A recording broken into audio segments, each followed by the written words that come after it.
Stage पे Congress party के सब वरिष्ठ नेता,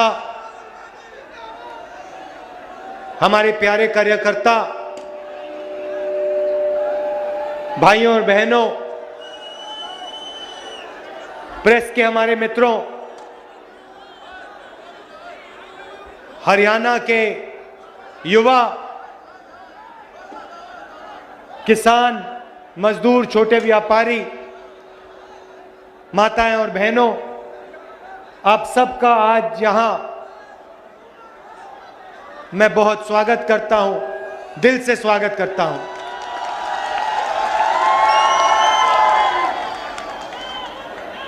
जब नरेंद्र मोदी जी 2014 का चुनाव लड़ रहे थे,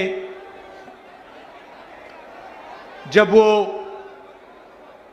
2019 का चुनाव लड़ रहे थे, तो उन्होंने एक नारा दिया था, आपको याद होगा, कांग्रेस मुक्त भारत। याद है आपको? याद है ना? ये कांग्रेस जो है, ये एक संगठन नहीं है, ये एक राजनीतिक दल नहीं है, ये एक सोचने का और जीने का तरीका है। एक तरफ आरएसएस और बीजेपी और दूसरी तरफ कांग्रेस पार्टी, ये दो सोचने और जीने के तरीके हैं। बीजेपी और आरएसएस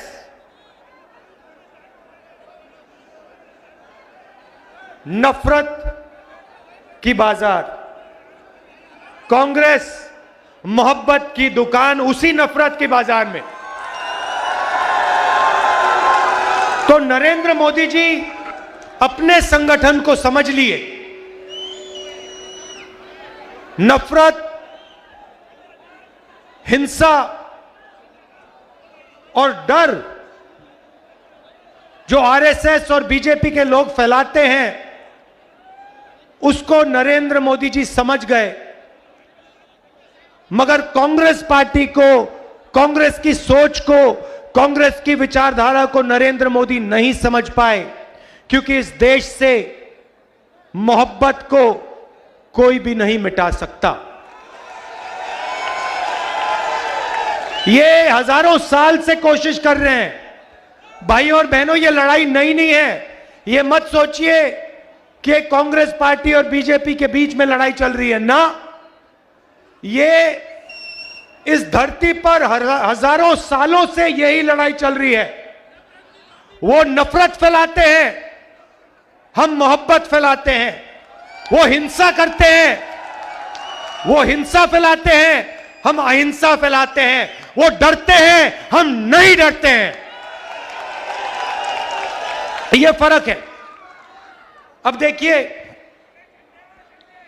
जब भी हमारी सरकार होती है, हम डर को मिटाने की कोशिश करते हैं। नहीं नहीं नहीं नहीं, नफरत की झोपड़ी में आग नहीं लगाई। हम आग लगाने का काम कभी नहीं कर सकते हैं। हां, नफरत, भाई, नफरत मोहब्बत से ही कटती है। आप देखो, मजे की बात मैं आपको सुनाता हूं। नरेंद्र मोदी जी ने हजारों करोड़, सुनो, देखो, मैं तपस्या और मोहब्बत की बात आपको समझा देता हूं, बता देता हूं, और आप सब इसको समझोगे। नरेंद्र मोदी जी ने 6, 7, 8 साल हजारों करोड़ रुपए मुझे और कांग्रेस पार्टी को बदनाम करने में लगा दिए। मैंने एक शब्द नहीं बोला। जितने भी उन्होंने मेरे बारे में झूठ बोला, मैंने एक शब्द नहीं बोला, मैंने कभी जवाब नहीं दिया, मैं चुप रहा। आपने देखा होगा, मेरे बारे में जो भी कहते थे, मैंने कभी नहीं कहा, मैंने अपने आप को बचाने की कभी कोशिश नहीं की। मैंने कभी नहीं कहा ये गलत बोल रहे हैं मेरे बारे में। आप देख लो, मीडिया देख लो, 8 साल मैंने एक शब्द नहीं बोला।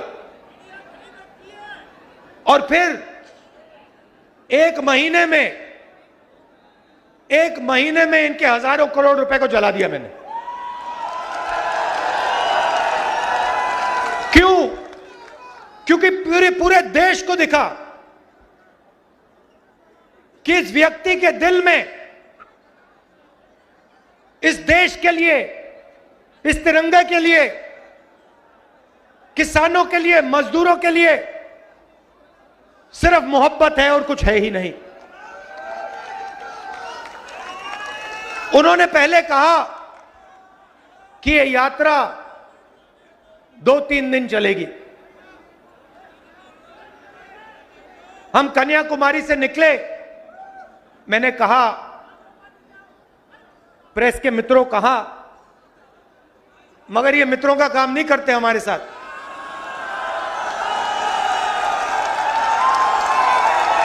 देखो देखो, पीछे घूम के देख रहे हैं, देखो। घबराइए मत, क्योंकि ये पूरी की पूरी भीड़ जानती है कि आपकी गलती नहीं है। आप पर लगाम बांधी हुई है, आप बंधे हुए हो। आपकी गलती नहीं, हम समझते हैं, आपकी मजबूरी है।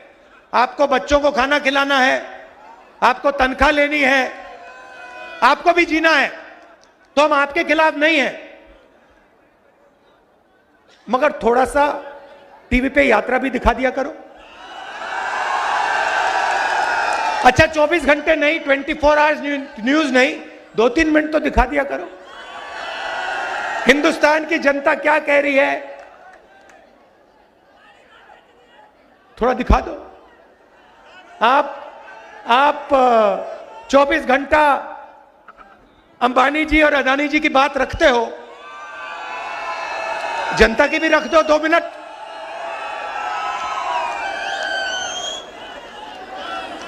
तो कहा 3 दिन चलेगी यात्रा, 3 दिन नहीं, ठहर जाओ, 3 दिन चलेगी।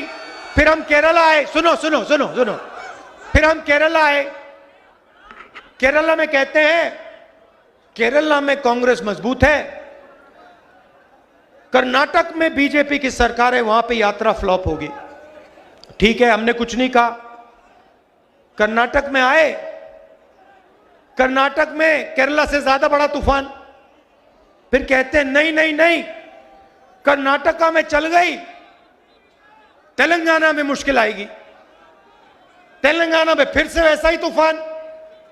फिर कहते हैं हाँ ठीक है, साउथ में चल गई, महाराष्ट्र में नहीं चलेगी। पता लगा कि तूफान छोड़ो, वहां पे महाराष्ट्र में सुनामी आ गई। फिर कहते हैं ठीक है भैया, हिंदी बेल्ट में तो फेल हो जाएगी। मध्य प्रदेश में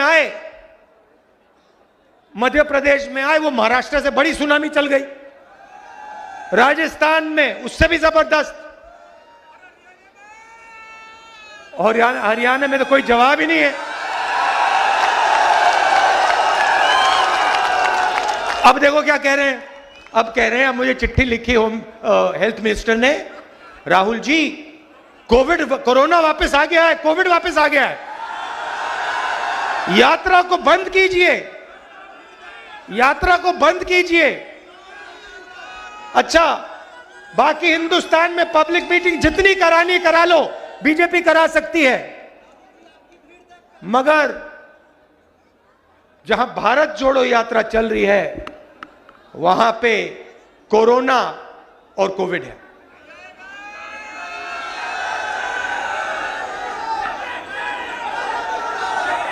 ये देखिए, ये कांग्रेस पार्टी की, हुड्डा जी ने कहा आने वाला समय कांग्रेस पार्टी का है। मैं उसको थोड़ा बदलना चाहता हूं। ये जो कांग्रेस पार्टी है, ये आपका औजार है, ये आपका हथियार है। किसका? किसानों का, मजदूरों का, छोटे व्यापारियों का, युवाओं का, ये उनका हथियार है। तो आने वाला समय कांग्रेस पार्टी का नहीं होगा, आने वाला समय हरियाणा की जनता का, किसान का, मजदूर का होगा। जरूर कांग्रेस पार्टी आपके साथ खड़ी होगी, मगर समय कांग्रेस पार्टी का नहीं, आपका होगा। 3000 किलोमीटर भाइयों और बहनों में चला हूं, बारिश में, गर्मी में, सर्दी में, हजारों लोगों से बात की है, किसानों से, मजदूरों से, युवाओं से। युवाओं से पूछता हूं, क्या पढ़ा तुमने? कहते हैं इंजीनियरिंग की, कोई कहता है डॉक्टर बनना चाहता हूं, कोई कहता है मैंने आईएएस की तैयारी की।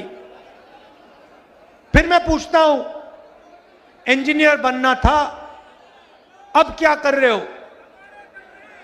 कहते हैं पकोड़े तल रहे हैं, पकोड़े तल रहे हैं, मिर्ची के पकोड़े, प्याज के पकोड़े। उबर गाड़ी चला रहे हैं, मजदूरी कर रहे हैं, और जो मजदूरी उबर नहीं चला रहे हैं, मजदूरी नहीं कर रहे हैं, वो कहते हैं हम तो बेरोजगार हैं।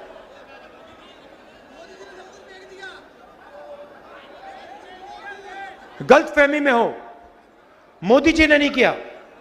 जैसे मैंने कहा ना, इनके पीछे लगाम लगी है, वैसे ही लगाम प्रधानमंत्री जी के पीछे भी लगी हुई है।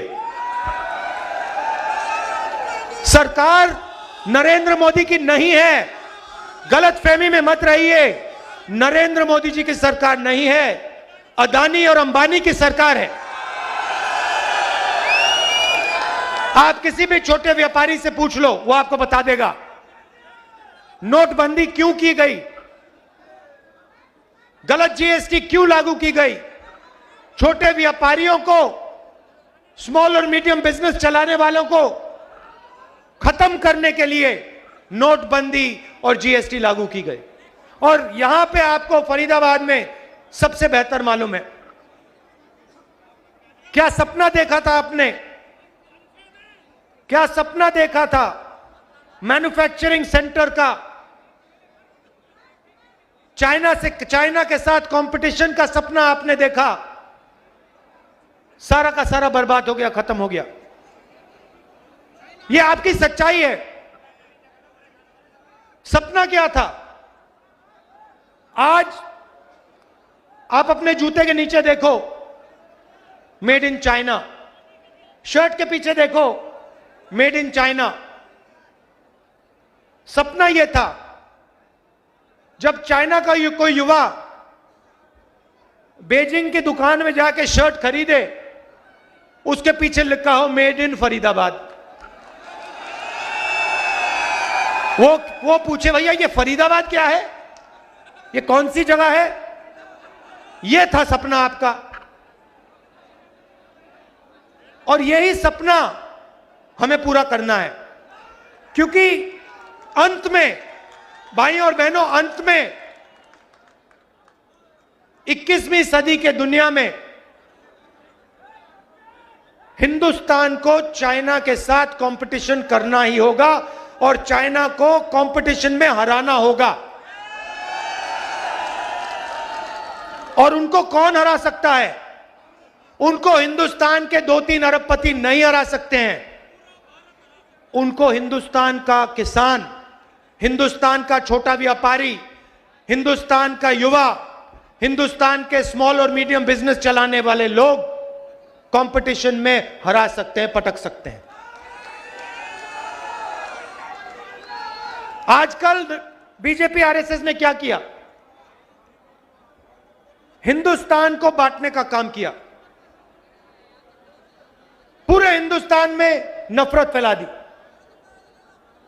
चलने से पहले मैंने सोचा था कन्याकुमारी से शुरू करने से पहले मैंने सोचा था पूरे देश में नफरत है, मैं घबराया हुआ था, मगर कन्याकुमारी से जब निकला मुझे एक बात पता लगी, नफरत नहीं है इस देश में, सिर्फ मोहब्बत है। नफरत सिर्फ मीडिया वाले दिखाते हैं, मैं बता रहा हूं, सिर्फ मीडिया वाले अपने टेलीविजन पे 24 घंटा नफरत फैलाते हैं, कहते हैं भैया देखो इसने उसको मार दिया, उसने इसको मार दिया, ये उस धर्म का है, यहां जला दिया, यहां पीट दिया, यहां काट दिया। हिंदुस्तान में ये नहीं हो रहा है।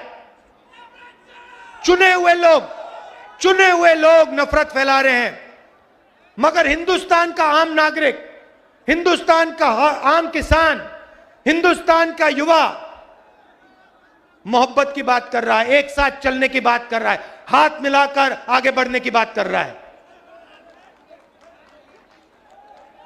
यात्रा को देखिए, 3000 किलोमीटर चले हैं। यह छोटा सा हिंदुस्तान है, नदी जैसा है, इसमें हर धर्म के लोग हैं। आपने टीवी पे नहीं देखा होगा मगर इंटरनेट पे देखा होगा, इसमें हिंदू, मुस्लिम, सिख, ईसाई सारे के सारे चल रहे हैं, हर जात के लोग चल रहे हैं, इसमें अमीर लोग चल रहे हैं, गरीब लोग चल रहे हैं, किसान, मजदूर, हर भाषा बोलने के लोग चल रहे हैं, और आपको इस यात्रा में नफरत नहीं दिखाई देगी। आप पूछिए, इस यात्रा में आप पूछिए, किसी से पूछिए, क्या इस यात्रा में आपसे आपका धर्म पूछा गया? क्या इस यात्रा में आपकी जात पूछी गई? क्या आपको धमकी दी गई? क्या आपको मारा गया? नहीं, सिर्फ मोहब्बत और इज्जत। और इस यात्रा में कोई गिरता है, अगर इस यात्रा में कोई गिरता है, भीड़ में गिर जाते हैं लोग, तो एकदम सारे के सारे लोग बिना पूछे एकदम उस व्यक्ति को उठा लेते हैं।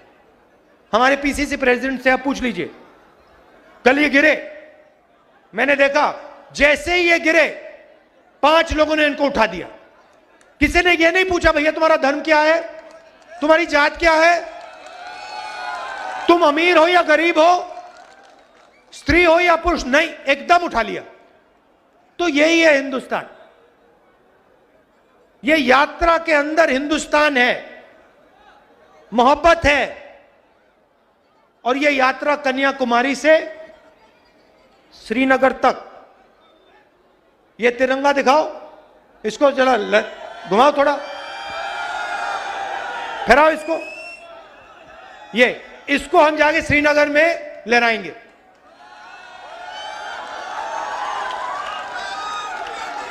और ये यात्रा बेरोजगारी के खिलाफ है, महंगाई के खिलाफ है, डर के खिलाफ है और नफरत के खिलाफ है। पिछले सालों में आप इनकी सब पॉलिसीज देख लीजिए, यूपीए की पॉलिसीज देखिए। मैं आपसे पूछता हूं, मनरेगा ने डर मिटाया? डर मिटाया मनरेगा ने मजदूरों के दिल में? जब हमने किसानों की कर्जा माफी की, डर मिटाया?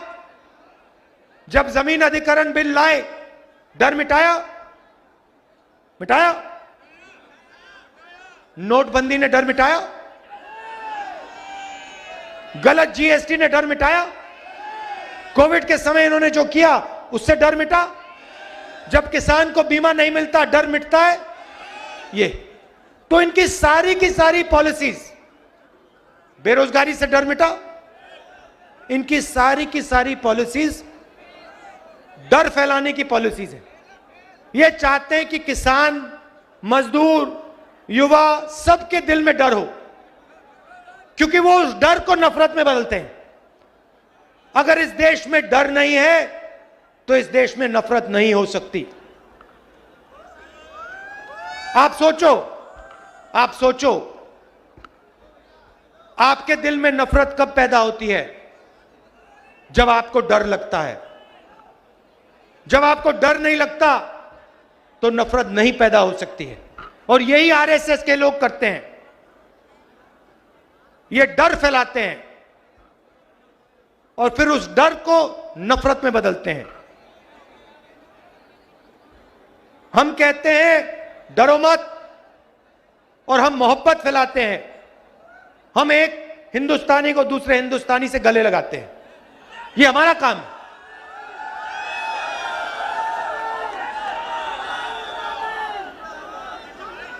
आपने इतना प्यार दिया।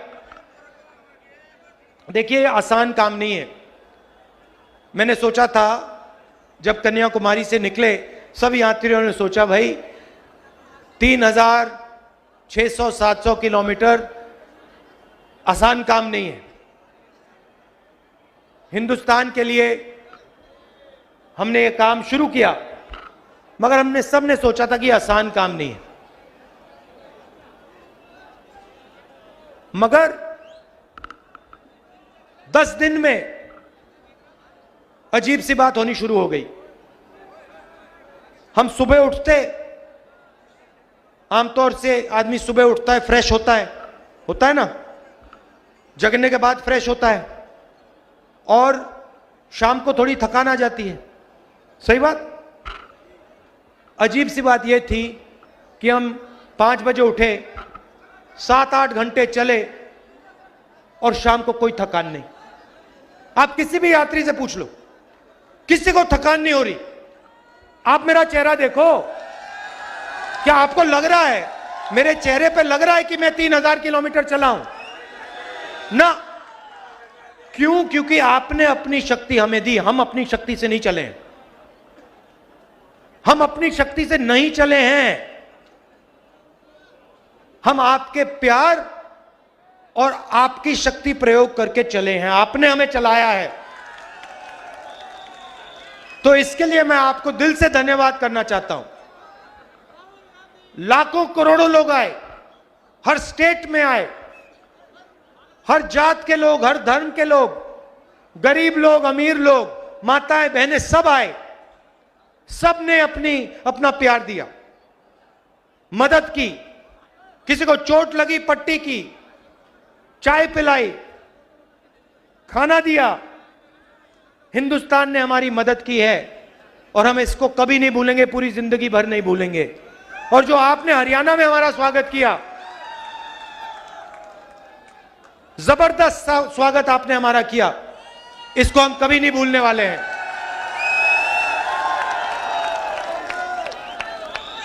तो आप अब कल सुबह हम दिल्ली में जाएंगे, मगर कुछ ही दिन बाद हम फिर से हरियाणा में आएंगे और आपके साथ 6-7 दिन चलेंगे।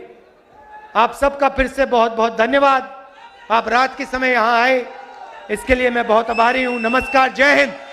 और बहनों, ये लड़ाई नई नहीं है। ये मत सोचिए कि कांग्रेस पार्टी और बीजेपी के बीच में लड़ाई चल रही है ना। ये इस धरती पर हजारों सालों से यही लड़ाई चल रही है। वो नफरत फैलाते हैं, हम मोहब्बत फैलाते हैं। वो हिंसा करते हैं, वो हिंसा फैलाते हैं, हम अहिंसा फैलाते हैं। वो डरते हैं, हम नहीं डरते हैं। ये फर्क है। अब देखिए, जब भी हमारी सरकार होती है, हम डर को मिटाने की कोशिश करते हैं। नहीं नहीं नहीं नहीं, नफरत की झोपड़ी में आग नहीं लगाई। हम आग लगाने का काम कभी नहीं कर सकते हैं। हां, नफरत, भाई, नफरत मोहब्बत से ही कटती है। आप देखो, मजे की बात मैं आपको सुनाता हूं। नरेंद्र मोदी जी ने हजारों करोड़, सुनो, देखो, मैं तपस्या और मोहब्बत की बात आपको समझा देता हूं, बता देता हूं, और आप सब इसको समझोगे। नरेंद्र मोदी जी ने 6, 7, 8 साल हजारों करोड़ रुपए मुझे और कांग्रेस पार्टी को बदनाम करने में लगा दिए। मैंने एक शब्द नहीं बोला। जितने भी उन्होंने मेरे बारे में झूठ बोला, मैंने एक शब्द नहीं बोला, मैंने कभी जवाब नहीं दिया, मैं चुप रहा। आपने देखा होगा मेरे बारे में जो भी कहते थे, मैंने कभी नहीं कहा,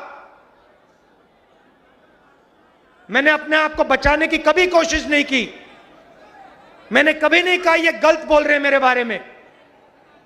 आप देख लो, मीडिया देख लो, 8 साल मैंने एक शब्द नहीं बोला। और फिर एक महीने में इनके हजारों करोड़ रुपए को जला दिया मैंने। क्यों? क्योंकि पूरे देश को दिखा कि इस व्यक्ति के दिल में इस देश के लिए, इस तिरंगे के लिए, किसानों के लिए, मजदूरों के लिए सिर्फ मोहब्बत है और कुछ है ही नहीं। उन्होंने पहले कहा कि यह यात्रा 2-3 दिन चलेगी। हम कन्याकुमारी से निकले, मैंने कहा, प्रेस के मित्रों कहा, मगर ये मित्रों का काम नहीं करते हमारे साथ।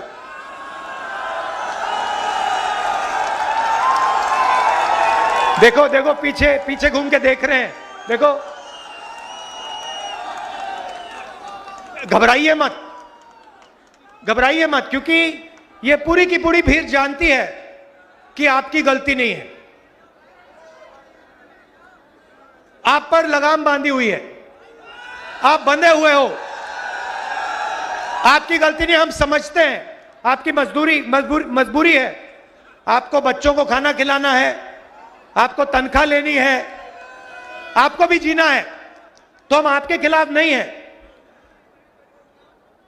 मगर थोड़ा सा टीवी पे यात्रा भी दिखा दिया करो।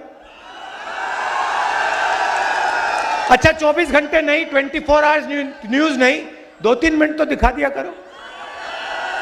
हिंदुस्तान की जनता क्या कह रही है, थोड़ा दिखा दो। आप 24 घंटा अंबानी जी और अदानी जी की बात रखते हो, जनता की भी रख दो 2 मिनट।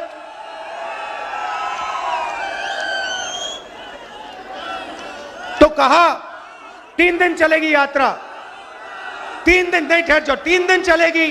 फिर हम केरला आए, सुनो, फिर हम केरला आए। केरला में कहते हैं, केरला में कांग्रेस मजबूत है, कर्नाटक में बीजेपी की सरकार है, वहां पे यात्रा फ्लॉप होगी। ठीक है, हमने कुछ नहीं कहा। कर्नाटक में आए, कर्नाटक में केरला से ज्यादा बड़ा तूफान। फिर कहते हैं नहीं, कर्नाटका में चल गई, तेलंगाना में मुश्किल आएगी, तेलंगाना में फिर से वैसा ही तूफान। फिर कहते हैं हाँ ठीक है, साउथ में चल गई, महाराष्ट्र में नहीं चलेगी। पता लगा कि तूफान छोड़ो, वहां पे महाराष्ट्र में सुनामी आ गई। फिर कहते हैं ठीक है भैया, हिंदी बेल्ट में तो फेल हो जाएगी। मध्य प्रदेश में आए, वो महाराष्ट्र से बड़ी सुनामी चल गई। राजस्थान में उससे भी जबरदस्त, और हरियाणा में तो कोई जवाब ही नहीं है। अब देखो क्या कह रहे हैं, अब कह रहे हैं, मुझे चिट्ठी लिखी होम हेल्थ मिनिस्टर ने, राहुल जी कोरोना वापस आ गया है, कोविड वापस आ गया है, यात्रा को बंद कीजिए, यात्रा को बंद कीजिए। अच्छा, बाकी हिंदुस्तान में पब्लिक मीटिंग जितनी करानी करा लो, बीजेपी करा सकती है, मगर जहां भारत जोड़ो यात्रा चल रही है, वहां पे कोरोना और कोविड है।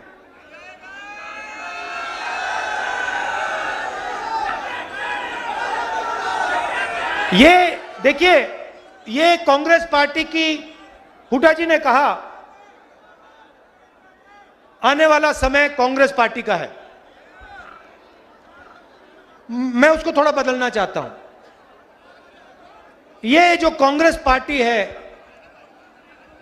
ये आपका औजार है, ये आपका हथियार है। किसका? किसानों का, मजदूरों का, छोटे व्यापारियों का, युवाओं का, ये उनका हथियार है। तो आने वाला समय कांग्रेस पार्टी का नहीं होगा, आने वाला समय हरियाणा की जनता का, किसान का, मजदूर का होगा। जरूर कांग्रेस पार्टी आपके साथ खड़ी होगी, मगर समय कांग्रेस पार्टी का नहीं, आपका होगा। 3000 किलोमीटर भाइयों और बहनों में चला हूं, बारिश में, गर्मी में, सर्दी में, हजारों लोगों से बात की है, किसानों से, मजदूरों से, युवाओं से। युवाओं से पूछता हूं, क्या पढ़ा तुमने? कहते हैं इंजीनियरिंग की, कोई कहता है डॉक्टर बनना चाहता हूं, कोई कहता है मैंने आईएएस की तैयारी की। फिर मैं पूछता हूं, इंजीनियर बनना था, अब क्या कर रहे हो? कहते हैं पकोड़े तल रहे हैं,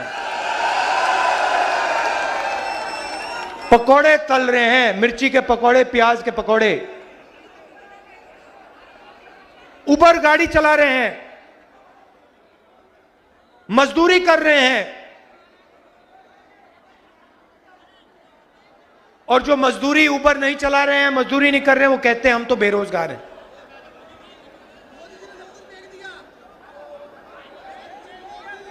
गलतफहमी में हो, मोदी जी ने नहीं किया। जैसे मैंने कहा ना, इनके पीछे लगाम लगी है, वैसे ही लगाम प्रधानमंत्री जी के पीछे भी लगी हुई है। सरकार नरेंद्र मोदी की नहीं है, गलतफहमी में मत रहिए। नरेंद्र मोदी जी की सरकार नहीं है, अदानी और अंबानी की सरकार है। आप किसी भी छोटे व्यापारी से पूछ लो, वो आपको बता देगा नोटबंदी क्यों की गई, गलत जीएसटी क्यों लागू की गई। छोटे व्यापारियों को, स्मॉल और मीडियम बिजनेस चलाने वालों को खत्म करने के लिए नोटबंदी और जीएसटी लागू की गई। और यहां पे आपको फरीदाबाद में सबसे बेहतर मालूम है, क्या सपना देखा था आपने, क्या सपना देखा था मैन्युफैक्चरिंग सेंटर का, चाइना के साथ कंपटीशन का सपना आपने देखा, सारा का सारा बर्बाद हो गया, खत्म हो गया। यह आपकी सच्चाई है। सपना क्या था? आज आप अपने जूते के नीचे देखो, मेड इन चाइना, शर्ट के पीछे देखो, मेड इन चाइना। सपना यह था जब चाइना का कोई युवा बीजिंग की दुकान में जाके शर्ट खरीदे, उसके पीछे लिखा हो मेड इन फरीदाबाद। वो पूछे भैया ये फरीदाबाद क्या है, ये कौन सी जगह है? ये था सपना आपका। और यही सपना हमें पूरा करना है, क्योंकि अंत में भाइयों और बहनों, अंत में 21वीं सदी के दुनिया में हिंदुस्तान को चाइना के साथ कंपटीशन करना ही होगा और चाइना को कंपटीशन में हराना होगा। और उनको कौन हरा सकता है? उनको हिंदुस्तान के 2-3 अरबपति नहीं हरा सकते हैं। उनको हिंदुस्तान का किसान, हिंदुस्तान का छोटा व्यापारी, हिंदुस्तान का युवा, हिंदुस्तान के स्मॉल और मीडियम बिजनेस चलाने वाले लोग कंपटीशन में हरा सकते हैं, पटक सकते हैं। आजकल बीजेपी आरएसएस ने क्या किया? हिंदुस्तान को बांटने का काम किया, पूरे हिंदुस्तान में नफरत फैला दी। चलने से पहले मैंने सोचा था, कन्याकुमारी से शुरू करने से पहले मैंने सोचा था पूरे देश में नफरत है, मैं घबराया हुआ था। मगर कन्याकुमारी से जब निकला, मुझे एक बात पता लगी, नफरत नहीं है इस देश में, सिर्फ मोहब्बत है। नफरत सिर्फ मीडिया वाले दिखाते हैं, मैं बता रहा हूं। सिर्फ मीडिया वाले अपने टेलीविजन पे 24 घंटा नफरत फैलाते हैं, कहते हैं भैया देखो इसने उसको मार दिया, उसने इसको मार दिया, ये उस धर्म का है, यहां जला दिया, यहां पीट दिया, यहां काट दिया। हिंदुस्तान में ये नहीं हो रहा है। चुने हुए लोग नफरत फैला रहे हैं, मगर हिंदुस्तान का आम नागरिक, हिंदुस्तान का आम किसान, हिंदुस्तान का युवा मोहब्बत की बात कर रहा है, एक साथ चलने की बात कर रहा है, हाथ मिलाकर आगे बढ़ने की बात कर रहा है। यात्रा को देखिए, 3000 किलोमीटर चले हैं। यह छोटा सा हिंदुस्तान है, नदी जैसा है, इसमें हर धर्म के लोग हैं। आपने टीवी पे नहीं देखा होगा, मगर इंटरनेट पे देखा होगा। इसमें हिंदू, मुस्लिम, सिख, ईसाई सारे के सारे चल रहे हैं, हर जात के लोग चल रहे हैं। इसमें अमीर लोग चल रहे हैं, गरीब लोग चल रहे हैं, किसान, मजदूर, हर भाषा बोलने के लोग चल रहे हैं। और आपको इस यात्रा में नफरत नहीं दिखाई देगी। आप पूछिए, इस यात्रा में आप पूछिए, किसी से पूछिए, क्या इस यात्रा में आपसे आपका धर्म पूछा गया? क्या इस यात्रा में आपकी जात पूछी गई?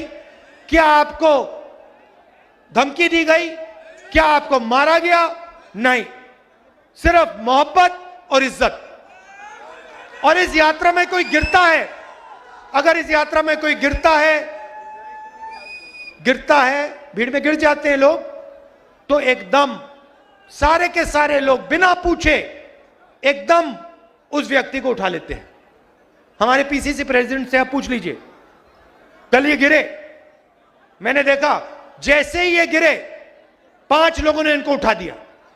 किसी ने ये नहीं पूछा भैया तुम्हारा धर्म क्या है, तुम्हारी जात क्या है, तुम अमीर हो या गरीब हो, स्त्री हो या पुरुष, नहीं, एकदम उठा लिया। तो यही है हिंदुस्तान। ये यात्रा के अंदर हिंदुस्तान है, मोहब्बत है। और ये यात्रा कन्याकुमारी से श्रीनगर तक, ये तिरंगा दिखाओ, इसको जरा घुमाओ, थोड़ा फहराओ इसको, इसको हम जाके श्रीनगर में लहराएंगे।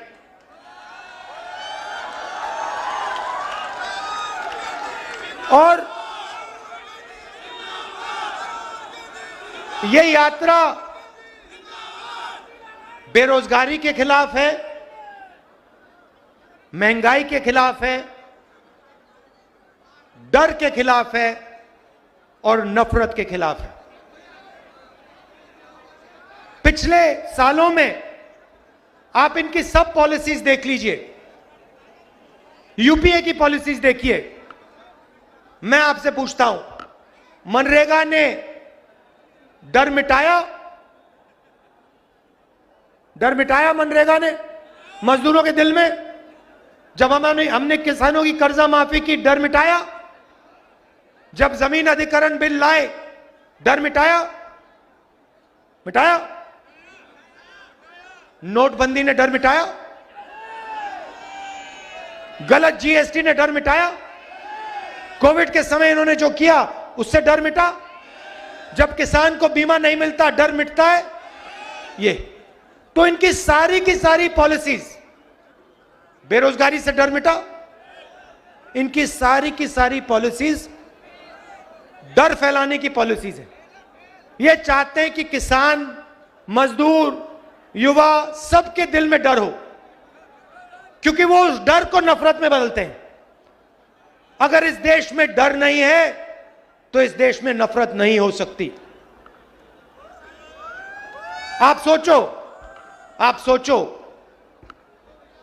आपके दिल में नफरत कब पैदा होती है? जब आपको डर लगता है। जब आपको डर नहीं लगता तो नफरत नहीं पैदा हो सकती है। और यही आरएसएस के लोग करते हैं, ये डर फैलाते हैं और फिर उस डर को नफरत में बदलते हैं।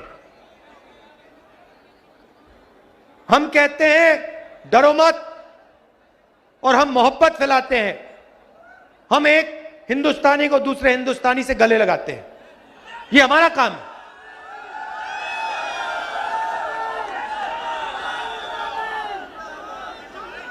आपने इतना प्यार दिया। देखिए, आसान काम नहीं है। मैंने सोचा था जब कन्याकुमारी से निकले, सब यात्रियों ने सोचा भाई 3600-700 किलोमीटर आसान काम नहीं है। हिंदुस्तान के लिए हमने ये काम शुरू किया, मगर हमने सबने सोचा था कि आसान काम नहीं है। मगर 10 दिन में अजीब सी बात होनी शुरू हो गई। हम सुबह उठते, आमतौर से आदमी सुबह उठता है, फ्रेश होता है ना, जगने के बाद फ्रेश होता है और शाम को थोड़ी थकान आ जाती है। सही बात। अजीब सी बात यह थी कि हम 5 बजे उठे, 7-8 घंटे चले और शाम को कोई थकान नहीं। आप किसी भी यात्री से पूछ लो, किसी को थकान नहीं हो रही। आप मेरा चेहरा देखो, क्या आपको लग रहा है, मेरे चेहरे पे लग रहा है कि मैं 3000 किलोमीटर चला हूं? ना। क्यों? क्योंकि आपने अपनी शक्ति हमें दी। हम अपनी शक्ति से नहीं चले हैं। हम अपनी शक्ति से नहीं चले हैं। हम आपके प्यार और आपकी शक्ति प्रयोग करके चले हैं। आपने हमें चलाया है, तो इसके लिए मैं आपको दिल से धन्यवाद करना चाहता हूं। लाखों करोड़ों लोग आए, हर स्टेट में आए, हर जात के लोग, हर धर्म के लोग, गरीब लोग, अमीर लोग, माताएं बहनें, सब आए। सब ने अपना प्यार दिया, मदद की। किसी को चोट लगी, पट्टी की, चाय पिलाई, खाना दिया। हिंदुस्तान ने हमारी मदद की है और हम इसको कभी नहीं भूलेंगे, पूरी जिंदगी भर नहीं भूलेंगे। और जो आपने हरियाणा में हमारा स्वागत किया, जबरदस्त स्वागत आपने हमारा किया, इसको हम कभी नहीं भूलने वाले हैं।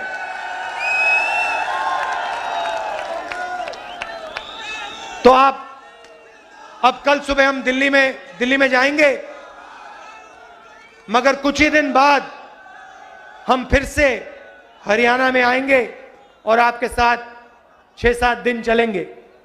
आप सबका फिर से बहुत बहुत धन्यवाद। आप रात के समय यहां आए, इसके लिए मैं बहुत आभारी हूं। नमस्कार, जय हिंद। कल सभी भाइयों से निवेदन है कि कल दिल्ली भी चलेंगे राहुल जी के साथ, क्योंकि राहुल जी एक सच्चाई के साथ आए हैं। इन्होंने ठीक कहा है कि एक भाजपा थी। राहुल जी, एक शब्द में मैं कहना चाहूंगा, जो अंधों की नगरी में चश्मे